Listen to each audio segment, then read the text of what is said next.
Ang magiliw na pangungusap ay nakakaakit ng maraming kaibigan, at ang matamis na pananalitay susuklian ng magandang sagot. Makipagbatian ka sa maraming tao, ngunit isa lamang sa 1,000 ang hihingan mo ng payo. Bago pa makipagkaibigan kanino man, subukin mo muna siya at huwag mo siyang pagtitiwalaan agad.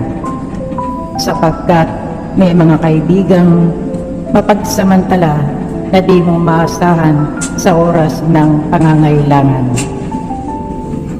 May kaibigan kung di nagtatagal at nagiging kaaway mo at ibubunyag pa niya ang pagkakagalit ninyo.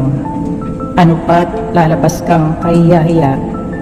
Mayroon din kaibigang kasalo-salo mo sa pagkain, ngunit mababayaan ka sa oras ng kagipitan. Sa kasaganahan, didikit siya sa iyo na parang anino. Uutusin niya pati ang mga katulong mo, ngunit kasawi ay pababayaan ka niya, pagtataguan ka at di mo na siya makikita. Lumayo ka sa kaway at mag-ingat ka sa kaibigan. Ang matapat na kaibigay parang matibay na kuta.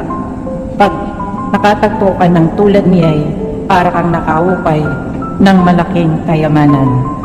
Walang kasing halaga ang matapat na kaibigan, hindi siya matutumbasan ng gaano mang salapi.